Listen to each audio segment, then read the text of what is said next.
If your calendar is packed, your emails overflowing, every time you try to step away, something breaks, you're not scaling, you're just simply surviving. I've been there. I know what it's like to be the fuel, the engine, the driver, pushing everything along at once. And let me tell you, that is not entrepreneurship. That is actually exhaustion disguised as ambition.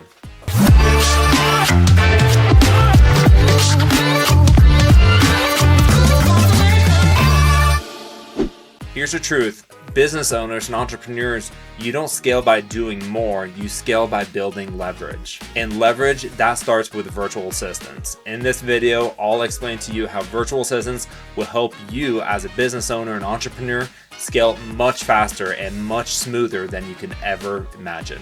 Let me tell you about myself. When I started my business, I thought that being an entrepreneur and scaling your business meant more hours, more long nights, more long weekends, more time away with friends because I had to focus and get something done. I believe the more I put into the business was the more that I'm going to get out of the business. And as a result, me doing this, I got no freedom, no time with my friends, and I was constantly filled with anxiety because I always thought of the next thing that I had to do even before I was done with the thing that I was currently working on. One day, everything changed when a mentor told me, if you're the one holding your entire business together, you didn't create a business, you simply created a job for yourself. This hit me like a truck, let me tell you, because that was exactly what I was experiencing. I left the corporate world to build something for myself, for my family, for the future, but I was actually working more hours, working harder, and working on things that I necessarily didn't feel like I should be working on because it wasn't my interest, it wasn't optimizing my time at all. So what did I do? I decided to take control. I talked to that mentor and started figuring out what can I do to remove myself from the business? What can I do to really focus my time? And he's the one who introduced me to the amazing world of virtual assistant. And here we are today. That's when I realized that a virtual assistant isn't someone who's going to take things off of your plate and do these small, minute tasks for you. No, there's someone who's going to multiply your time. Think about it this way. If I'm working 40 hours a week and I hire a virtual assistant to do very specific onboarding processes, very specific admin tasks that I do not want to do or don't have time and shouldn't be doing, they are freeing up more than 10 hours, 20 hours. And if they're freeing up that 20 hours for me, that means I'm getting 50% of my time back for that week. This gives me time to focus on my business, focus on the growth, focus on the new lead generation systems I want to implement, how to do cold email marketing, how to get on camera and do YouTube like this. It really opens up my time to focus on how can I scale without burning myself out. But it also gives me the opportunity to spend the time that I want to do when I first started the business, right? I'm a big skier. I love to ski. That's why I live here in Colorado. So it does give me the freedom to take some time to actually go skiing and actually enjoy my time the way that I want to, as well as with my friends, as well as with my girlfriend and my family. This is what a virtual assistant is supposed to do for you. They're not supposed to take things off your plate. They're supposed to multiply your time and give it back to you so you can better use it for exactly what you want. And it's not just me who's experiencing this. According to a business operational study, companies that use virtual assistants actually found that they increased productivity by 43%, while also cutting costs by 60 to 80% at the same time. This isn't just leveraging your time. This is leveraging your efficiency, your time, but also being extremely budget friendly.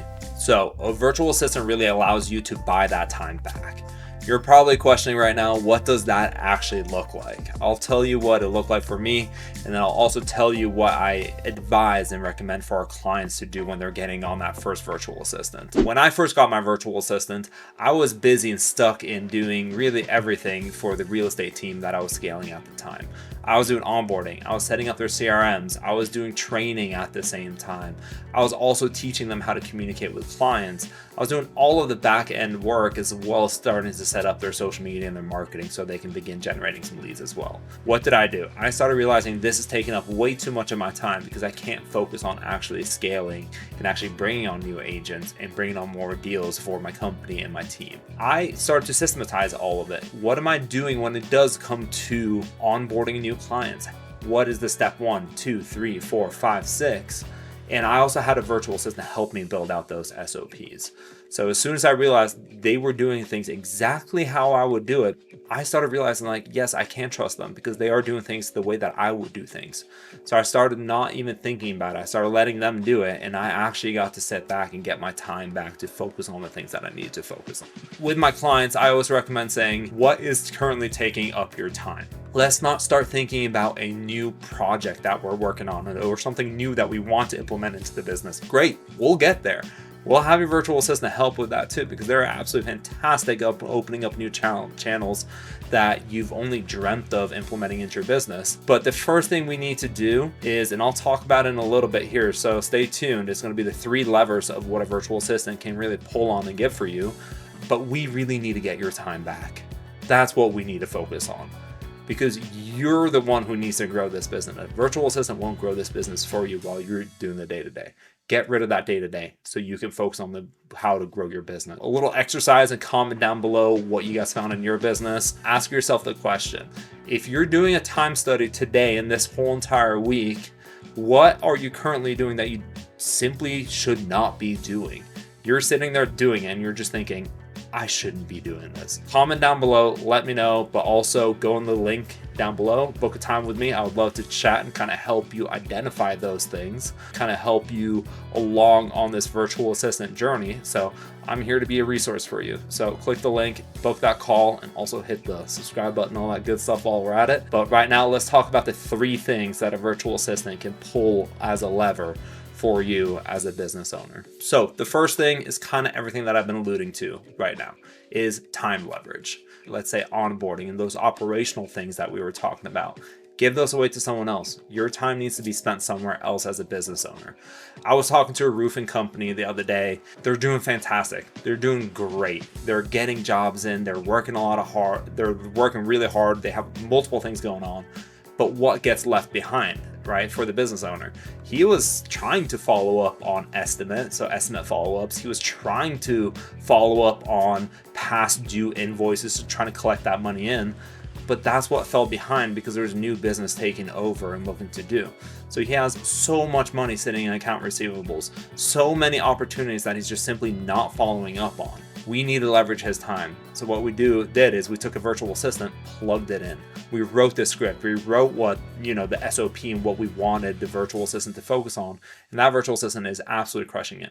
Following the system, following up on all estimates, as well as following up on all payments. So one, the company is now getting more jobs and getting more money in the door, but they're also collecting on those jobs that they're already. Time leverage is going to be huge for you.